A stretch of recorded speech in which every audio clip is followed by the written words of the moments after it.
पता था। फिर उसने अपनी हालत बतानी स्टार्ट की कि सर एक्चुअली मॉम को पैनक्रियाटिक कैंसर था, तो मॉम की डेथ हो चुकी है। मैंने कहा यार रियली सॉरी, मुझे नहीं पता था। फिर मैंने कहा फादर खुश है, हम सब सही है।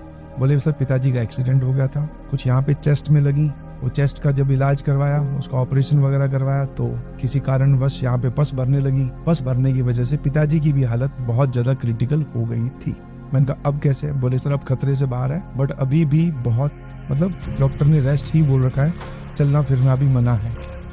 मैंने कहा यार रियली सॉरी, मुझे ये सवाल नहीं पूछना चाहिए।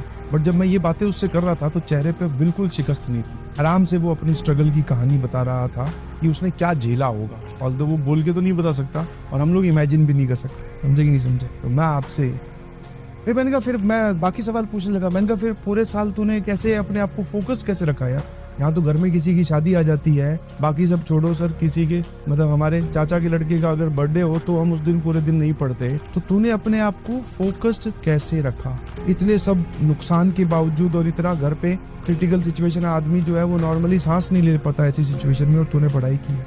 उसने बस एक बड़ा ही सुंदर सा और खूबसूरत सा जवाब दिया, कोई ब्यूटीफुल आंसर नहीं। बोले सर मुझे ये करना था बस, और मुझे अपने लिए करना है, अब मुझे अपने परिवार के लिए करना है, मुझे उनकी हालत सुधारनी है, तो बस ये करना था सर। बस सिंपल सा एकदम, एक ऐसा जवाब जिसमें सब कुछ आ भी गया। और अगर इसको कोई नॉर्मल इंसान सुने तो उसमें कुछ भी नहीं आया। बोले क्यों किया तूने आईटी? बोले मुझे करनी थी।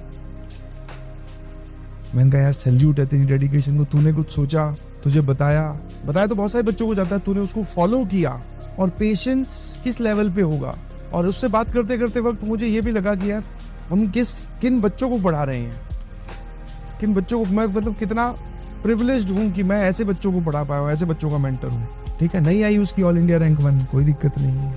नहीं आई सर 100 कोई दिक्कत नहीं है। नहीं आई 100-500 कोई दिक्कत नहीं है। 7400 समथिंग आई है, मैं बहुत खुश हूँ।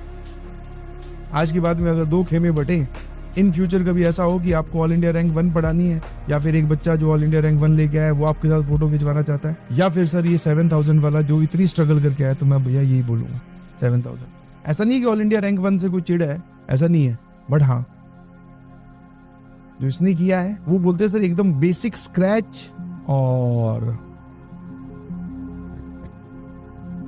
जहां से हम आते हैं हम किसी को बताते भी नहीं है। एज ए टीचर हम लोग आप लोगों का लेवल, मैं आप लोगों का लेवल यहाँ तक मैं सोचता हूँ कि आप अपनी डेडिकेशन यहाँ तक शो कीजिए। और कुछ बच्चे हैं जो उनकी डेडिकेशन कहाँ की भी है, हम वहां तक इमेजिन भी नहीं कर सकते, ना आप कर सकते ना मैं कर सकता।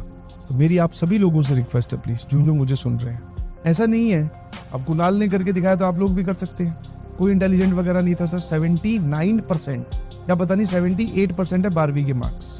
कोई इंटेलिजेंट नहीं था, बस डेडिकेटेड। ठीक है, जुनून था कुछ कर दिखाने का, कुछ कर गुजरने का, जुनून बहुत तगड़ा था। कोई आईआईटी के बारे में सपना लिया होगा, बस वो सपना तो ही करना था भाई, खेल खत्म। फिर मैंने पूछा, मैं आगे चल के तो यार हमने क्लासेस भी बहुत ज्यादा हेक्टिक हो गई थी। हर सवाल का जवाब ये सर करना तो था ही। अब क्लासेस हेक्टिक हो, आप चाहे 2 घंटे पढ़ाओ 5 घंटे पढ़ाओ, पढ़ना तो है ही ना। मैं कहा सही है। तो जब तक आप अपने बहानों को दूसरों से कंपेयर करेंगे नहीं ना, तो आपको हमेशा बड़े लगेंगे। आप बोलोगे मेरे साथ तो सर ये है, मेरे घर पे तो ये सिचुएशन है, आप ये सिचुएशन ठीक करवा दो, मैं आपको पढ़ के दिखा दूंगा। तो जनरल एटीट्यूड होता है, मेरा भी ऐसा ही। किसी भी काम को लेकर जिसमें मेहनत की जरूरत पड़ती है, हम ये बोलते हैं, हम अपनी सिचुएशन को दोष देने लगते हैं कि यार मेरी ये वाली चीज अगर सही हो जाएगा तो फिर मैं करके दिखा दूँ, जबकि एटीट्यूड गलत है और ऐसा कभी होगा भी नहीं। ठीक है, तुम सोच रहे हो कोई आइडियल सिचुएशन होती होगी, वहां पर हम रहें और फिर पढ़ के दिखाएं, नहीं। जिस सिचुएशन में हो, जिस हालात में हो, जहां बैठे हो, वहीं से ही आपको अपनी कहानी लिखनी है। और लोग लिख रहे हैं और चमक रहे हैं। तो मैं उस लड़के से मिला, मुझे बहुत खुशी हुई, बिलीव मी। फिर मैंने पूछा कि अलग सर से मुलाकात होगी क्या? हाँ, बोले सर अलग सर से मुलाकात हो गई है, पॉडकास्ट रिकॉर्ड हुआ है।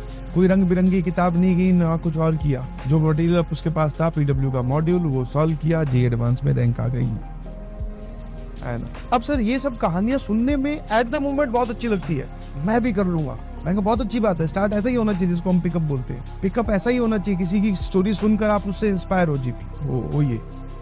बट जब आपके सामने कठिनाई आए, मोटिवेशन में आपने स्टार्ट तो कर दिया, आप आगे चल के ब्रेकर आएगा, सवाल नहीं सॉल्व होंगे, सिचुएशन डिफिकल्ट होगी, टेस्ट आ जाएगा, रिवीजन नहीं कर पाओगे। जब ये सब सिचुएशंस आए तो फिर पेशेंस रखिए, मैदान छोड़ के भागिए मत कि अब क्या करें सर, अब तो नहीं हो रहा है, बहुत हेक्टिक हो गया, समझे। हाँ, जितना हो पा रहा है उतना कीजिए, अपनी मैक्सिमम कैपेसिटी में रह के कीजिए, आप देखेंगे कि सब कुछ अच्छा धीरे धीरे होता जाएगा।